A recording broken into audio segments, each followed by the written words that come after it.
ஹேஎஸ்டிஸ் one பீஸில் லாஸ்ட்டாக வந்து மாங்கா சாப்டர் 1020 வந்து இப்போ ரீசெண்டாக தான் ரிலீஸ் ஆனிச்சு. இந்த சாப்டரில் என்னாச்சு தான் இந்த வீடியோவில் பார்க்க போகிறோம். இந்த சாப்டரோட பேர் வந்து அட்லஸ்.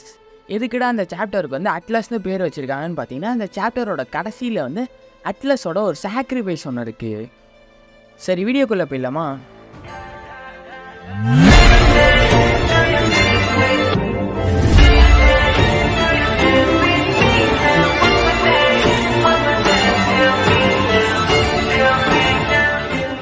இந்த சாப்டரோட கவர் பேஜில் எப்போதும் போல் யமாட்டோ தான் இருக்கா. யமாட்டோ வந்து டெஞ்சிரோ கிட்டே பேசிகிட்டு இருக்கா. டெஞ்சிரோ வந்து யமாட்டோவை தொல்லை பண்ண அந்த சின்ன பசங்க எல்லாருமே ஒரு வலையில் பிடிச்சி வச்சுருக்கான். யமாட்டோ அந்த சின்ன பசங்க எல்லாருமே வலையில் இருக்கிறத பார்த்துட்டு வேணாம், அவங்கள விட்டுருங்க, அவங்க எதுவுமே பண்ணல அப்படின்னு சொல்லிட்டு சமாளிக்கிற மாதிரி காட்டியிருக்காங்க. சரி, சாப்டருக்குள்ளே போனோம்னா ஒரு 26 வருஷத்துக்கு முன்னாடி பங்க் ஹசார்டை காட்டுறாங்க. பங்க் ஹசார்டு வந்து அப்போ ஒரு மாதிரி க்ரீனிஷாக இருக்குது. நடுவில் வந்து அந்த ஃபெசிலிட்டிஸ் எல்லாமே இருக்குது. பங்க் ஹசார்டோட அந்த லேபோட ஒரு என்ட்ரன்ஸில் வந்து ஒரு 2 பேர் பேசிகிட்டு இருக்காங்க. அது யாருன்னு பார்த்தீங்கன்னா, நம்ம வெகா பங்கு, அப்புறம் ஒஹரா கிங்டமில் இருந்த கிளவரும். அப்புறம் பேக்ரவுண்டில் வந்து ஒரு ட்ராகனையுமே காட்டியிருக்காங்க.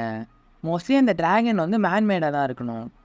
கிட்டத்தட்ட நம்ம ஜோரோ வந்து ஒரு ட்ராகனை ஸ்லைஸ் பண்ணுவோன்னா அது மாதிரி தான் இருக்கும். நம்ம கிளவர் வந்து வெகா பங்க் கிட்ட ரொம்பவே ரெக்வஸ்ட் பண்ணுறாரு. வாய்டு செஞ்சுரி பற்றி கிளவர் வந்து ரிசர்ச் பண்ணிகிட்டு இருக்காரு. அதுக்கு வந்து வெகா பங்க் கிட்ட ஹெல்ப் கேட்குறாரு. ஏன்னா வாய்டு செஞ்சுரி பற்றி தெரிஞ்சிக்க நம்ம கிளவருக்கு வந்து எல்லா ஃபீல்டுலையுமே நாலேஜ் வேணும்ல. அதனால் நம்ம வெகா பங்க் வந்து அப்ரோச் பண்ணுறாரு. ஆனால் வெகா பங்க் வந்து அதுக்கு முடியாதுன்ற மாதிரி சொல்லிட்டு இருக்காரு. கடைசியில் முடியாதுன்னே சொல்லிட்டாரு. நான் வந்து இப்போ வேர்ல்டு கவர்மெண்ட்டுக்கு வேலை பார்க்குறேன், அதனால் என்னால் முடியாது அப்படின்ற மாதிரி வெகா பங்க் வந்து ரெஃப்யூஸ் பண்ணிடுறாரு. அப்போ நம்ம வெகா பங்க் வந்து கிளவர் கிட்ட அவங்க உன்னை எத்தனை வாட்டி அரெஸ்ட் பண்ணியிருக்காங்கன்னு தெரியுமா, அவங்க ஏன் உன்னை விட்டாங்கன்னு முதல்ல தெரியுமா, அவங்க உன் கூட்டத்தையே அரெஸ்ட் பண்ண பார்க்குறாங்க, அவங்க வந்து உன்னை நோட் பண்ணிட்டாங்க அப்படின்னு சொல்லிட்டு வெகா பங்க் சொல்கிறாரு. இப்படி பேசிகிட்டு இருக்கும்போது நம்ம கிளவர் வந்து அவர் லைஃப்பில் நடந்த ஒரு இன்சிடெண்ட்டை பற்றி சொல்கிறாரு. மிடில் நேமில் டி இருந்த ஒரு பர்சனை வந்து அவர் கண்ணு முன்னாடியே கொண்டு இருக்காங்க. அவர் வந்து வேறு யாரும் இல்லை, நம்ம கிளவரோட பிரதர் தான். நாங்கள் 2 பேருமே ஒன்றா தான் வளர்ந்தோம் அப்படின்னு சொல்லிட்டு நம்ம கிளவர் சொல்கிறாரு. இதை கேட்டோடனே நம்ம வெகா பங்க் வந்து ஷாக் ஆகிடுறாரு. அன்றைக்கி வேர்ல்டு கவர்மெண்ட்டில் இருந்தவங்க வந்து என் பிரதரை கொன்னப்போ என்னை காப்பாற்றிக்கிறதுக்கு அவன் வந்து என் ஃப்ரெண்டு அப்படின்னு சொல்லி சமாளிச்சிட்டேன். என்னோட உண்மையான பேர் வந்து கிளையம் டி கிளவர் அப்படின்னு சொல்லிட்டு நம்ம கிளவர் சொல்கிறாரு. ஸோ இப்போ நம்ம கிளவருமே ஒரு டி கிளான் மெம்பர் அப்படின்னு சொல்லிட்டு கன்ஃபார்ம் பண்ணிட்டாங்க. அப்போ நம்ம கிளவர் வந்து வெகா பங்க் கிட்ட நீயே சொல்லு, இது என்ன மாதிரியான உலகம் அது, ஒரு பேரில் வந்து மிடில் நேமில் டி இருக்குது, இல்லாட்டி தப்பான பேர் வச்சுருக்கான் அப்படின்னு சொல்லிட்டு அவனை வந்து கொல்லலாமா அப்படின்னு சொல்லிட்டு நம்ம கிளவர் கேட்குறாரு. அதுக்கு உடனே நம்ம வெகா பங்க் வந்து ஹிஸ்ட்ரி வந்து கண்டினியூவாக சப்ரஸ் ஆகிட்டே தான் இருக்கும், அது வந்து மக்களுக்கு வெளியில் தெரியவே தெரியாது அப்படின்னு சொல்லிட்டு நம்ம வெகா பங்க் சொல்கிறாரு. அப்புறம் என்னால் உனக்கு ஹெல்ப் பண்ண முடியாது, நீ சொன்னதையுமே நான் மறந்துடுறேன் அப்படின்னு சொல்லிட்டு பங்க் ஹசார்ட்குள்ளே வந்து நம்ம வெகா பங்க் போகிற மாதிரி காட்டியிருக்காங்க. அதுக்கு உடனே நம்ம கிளவர் வந்து வெகா பங்க் நீ சேஃபாக இருக்கிறதுக்கு என்ன வேணால் பண்ணிக்கோ அப்படின்ற மாதிரி சொல்கிறாரு. என்னன்னா ஆனாலுமே பாஸ்டோட வாய்ஸஸ் வந்து உன்னை கூப்பிடும், வெயிட் பண்ணு அப்படின்ற மாதிரி கிளவர் வெகா பங்க் கிட்ட சொல்கிறாரு. நான் இந்த பஸ்ஸில் சால்வ் பண்ணி காட்டுறேன், நான் இந்த பஸ்ஸில் முடிக்கும் போது உன்னால் அவங்கள இக்னோர் பண்ணவே முடியாது அப்படின்ற மாதிரி நம்ம கிளவர் சொல்கிறாரு. அப்புறம் அதுலேருந்து கரெக்டாக ஒரு 4 வருஷத்துக்கு அப்புறம் 22 வருஷத்துக்கு முன்னாடி அப்படின்னு சொல்லிட்டு பங்க் ஹசார்டை காட்டுறாங்க. இப்போ வந்து பங்க் ஹசார்டில் நம்ம வெகா பங்க்கும் அப்புறம் சீசர் க்ளோனும் இருக்காங்க. நீ வந்து வெஸ்ட் ப்ளூவில் நடந்த இந்த நியூஸ் வந்து கேள்விப்பட்டியா, ஒஹராவில் வந்து பஸ்டர் கால் நடந்துச்சா அப்படின்னு சொல்லிட்டு நம்ம சீசர் க்ளோனை வந்து வெகா பங்க் கிட்ட சொல்கிறாரு. இதை நல்லா பாரு, இதுதான் இருக்கிறதுலே பிக்கஸ்ட் மேசக்கராக இருக்கும் அப்படின்னு சொல்லிட்டு நம்ம சீசர் க்ளோன் வந்து சிரிச்சிட்டு இருக்கான். வாய்டு செஞ்சுரி பற்றி ரிசர்ச் பண்ணால் இதுதான் நடக்கும் அப்படின்னு சொல்லிட்டு சீசர் க்ளோன் சொல்கிறான். இதை கேட்டோடனே நம்ம வெகா பங்க் வந்து சோகமாயிடுறாரு. அதுக்கப்புறம் தான் நம்ம வெகா பங்க் வந்து ஒஹராவை போய் விசிட் பண்ணுறாரு. அப்போ தான் நம்ம மங்கி டிராகனும் அந்த இடத்துக்கு வந்திருப்பார். அங்கே பக்கத்தில் இருக்க ஒரு லேக் கிட்டே போய் நம்ம வெகா பங்க் வந்து அழுதுட்டு இருக்காரு, நீ எப்படியாச்சும் தப்பிச்சிருக்கலாம்ல அப்படின்னு சொல்லிட்டு. அப்போ வந்து ஒரு பவுண்டி போஸ்டர் வந்து அங்கே பார்க்குறாரு. அதுதான் நம்ம நிக்கோ ராபினோடது. ஸோ ஒரு சின்ன பொண்ணு வந்து ஓவராலேருந்து தப்பிச்சிருச்சா அப்படின்னு சொல்லிட்டு நம்ம வெகா பங்க் சொல்கிறாரு.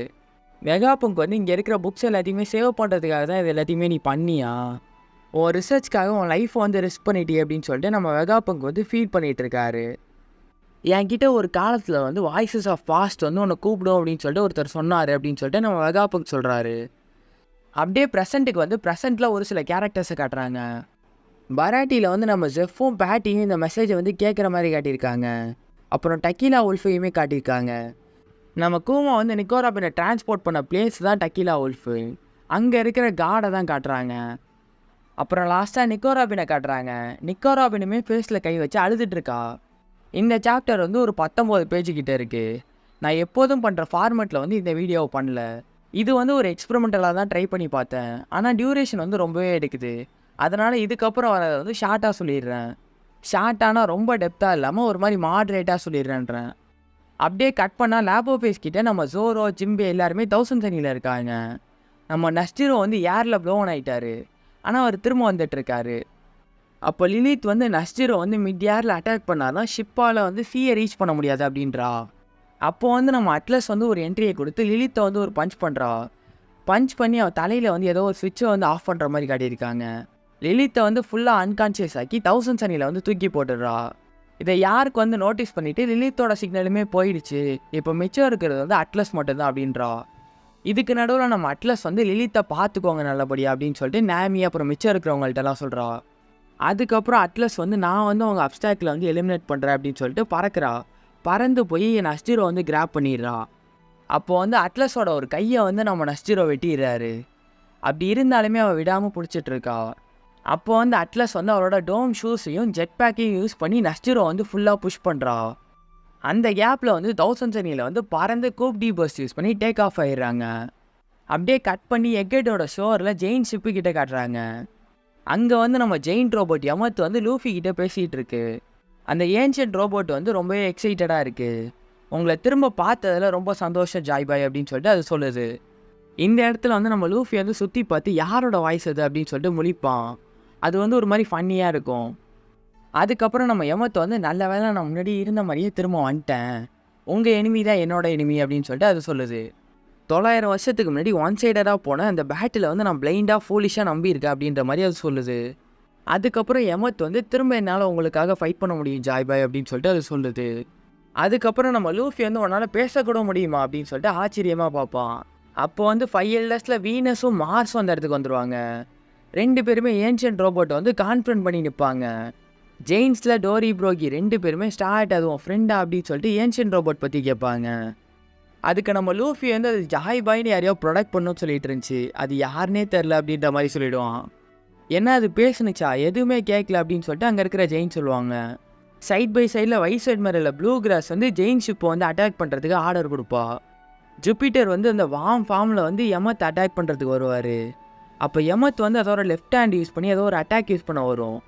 அது ஓல்ட் ஆனதுனால அந்த அட்டாக் வந்து வேலை செய்யாமல் போயிடும். உடனே சாஞ்சி, ஃப்ராங்கி அப்புறம் லூஃபி 3 பேருமே டிசப்பாயிண்ட் ஆயிடுவாங்க. யமத்தால் அந்த அட்டாக்கை வந்து யூஸ் பண்ண முடியாதனால ஜூபிட்டர் வந்து அதோட லெஃப்ட் ஹேண்டோட சேர்த்து அதோட ஒரு சைட் பாடியை வந்து ஃபுல்லாகவே தின்னுடுவார். ஒரு வழியாக நம்ம யமத் வந்து அதோட ரைட் ஹேண்டை வச்சு ஜூபிட்டரை தடுத்து ஹோல்ட் பண்ணி நிற்கும். இந்த கேப்பில் நம்ம சாட்டன் வந்து பறந்து ஜெயின் ஷிப்பு கிட்டே போயிடுவார். அங்கே கூமாவையும் போனியையும் தேடி தான் போயிருப்பார். அப்போ திடீர்னு நம்ம சாஞ்சி வந்து ஷாக்காகி மேலே பார்ப்பான். அப்போ நம்ம 1000 சனி வந்து ஏரில் வந்துட்டு இருக்கோம்.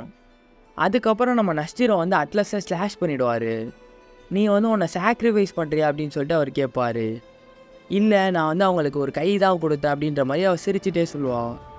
கடைசியில் அட்லஸ் வந்து அவளை வெடிக்க வச்சுருவா. வெடிக்க வச்சு நஸ்டிரோட ஒரு ஃபேஸில் பாதியை வந்து ப்ளோ பண்ணி விட்ருவான். அட்லஸ் இறந்து போனது வந்து ஒரு மாதிரி கஷ்டமாக இருந்துச்சு. இதுக்கு முன்னாடி நம்ம ராப்லுச்சி வந்து அவளை டிஃபீட் பண்ணும்போது நம்ம லூஃபி வந்து காப்பாற்றிருப்பான். ஆனால் இந்த டைம் வந்து இப்படி ஆயிடுச்சு. வெகாபங்கோட க்ளோனில் யாருக்கும் உயிரோட இருக்கா, அப்புறம் லிலித்து உயிரோட இருக்கான், அப்புறம் அட்லஸ் மட்டும் எதுக்கடா செத்தான்ற மாதிரி இருக்குது. ஏன்னா 2 பேருமே ஒரு மாதிரி ஈவில் மைண்டடாக தான் இருப்பாங்க. அட்லஸ் வந்து இறந்து போகிறதுக்கு முன்னாடி நம்ம ராஜர் அப்புறம் கோரோசன் மாதிரி ஸ்மைல் பண்ணிகிட்டே இறந்து போயிருப்பா. இது ஒரு மாதிரி நல்ல எண்டிங்காக இருந்தால் கூட இன்னொரு சைடில் வந்து கஷ்டமாக இருக்குது. ஸ்டார்ட்ஸில் உசப்பு அப்புறம் சாப்பர் 2 பேருமே அட்லஸ்க்காக ஃபீல் பண்ணுறாங்க. திரும்ப யாருக்கு வந்து 5 எல்டர்ஸில் எல்லா வெகாபங்கோட சிக்னலுமே போயிருச்சு, இப்போ நான் மட்டும்தான் உயிரோடு இருக்கேன் அப்படின்னு சொல்லிட்டு சந்தோஷமாக இருக்க மாதிரி காட்டியிருக்காங்க. எனக்கு பர்சனலாக இவ்வளோ முதல்ல கொள்ளணும்னு தோணுது. ஏன்னா இவ்வளோ தான் எல்லாமே ஆரம்பிச்சிது. வெகாபங்கோட 6 க்ளோனில் ஒரு க்ளோன் தான் யாருக்கு. அப்புறம் எப்படி யாருக்கு வந்து ஒரு ஸ்பையாக யூஸ் பண்ணாங்கன்னு தான் தெரில. மேக்ஸிமம் நம்ம யாருக்கு வந்து ஒரு ஸ்பையாக யூஸ் பண்ணது வந்து 5 எல்டர்ஸில் சேட்டனாக தான் இருக்கணும். அதுக்கப்புறம் 5 எல்டர்ஸ் வந்து எல்லாத்தையுமே முடிச்சாகணும் அப்படின்னு சொல்லிட்டு அவங்களுக்குள்ளேயே பேசிகிட்டு இருக்காங்க. உடனே மெர்க்குரியும் ஜூபிட்டரும் யமத்துக்கிட்ட ப்ராட்காஸ்ட்டை ஸ்டாப் பண்ணுறதுக்காக போகிறாங்க. யமத்தோட உடம்புல அந்த லெஃப்ட் சைட் ஃபுல்லாகவே ஸ்மோக்காக வந்துட்டுருக்கு. நான் ரொம்ப துரு பிடிச்சிட்டேன், இதுதான் நீங்கள் சொன்ன டைமா ஜாய் பாய் அப்படின்னு சொல்லிட்டு ஜாய் பாயை பற்றி நினச்சி பார்க்குது. நான் இப்போ அதை யூஸ் பண்ணட்டா அப்படின்னு சொல்லிட்டு எமத்து கேட்குது. சைடில் நம்ம வெகாபங்கோட அந்த ப்ராட்காஸ்ட் வந்து ஒரு பேனலில் போயிட்டுருக்கு. அவர் வந்து நான் கான்ஃபிடென்ட்டாக இருக்கேன், பாஸ்ட்டில் நடந்தது வந்து நீங்கள் இந்த பாயிண்டில் தெரிஞ்சிருப்பீங்க, இது வந்து ஃப்யூச்சரில் நடக்க போகிறத வந்து டிட்டர்மின் பண்ணும் அப்படின்ற மாதிரி அவர் சொல்கிறாரு. அப்படியே கட் பண்ணி இம்பல்டோ ஜெயிலை காட்டுறாங்க.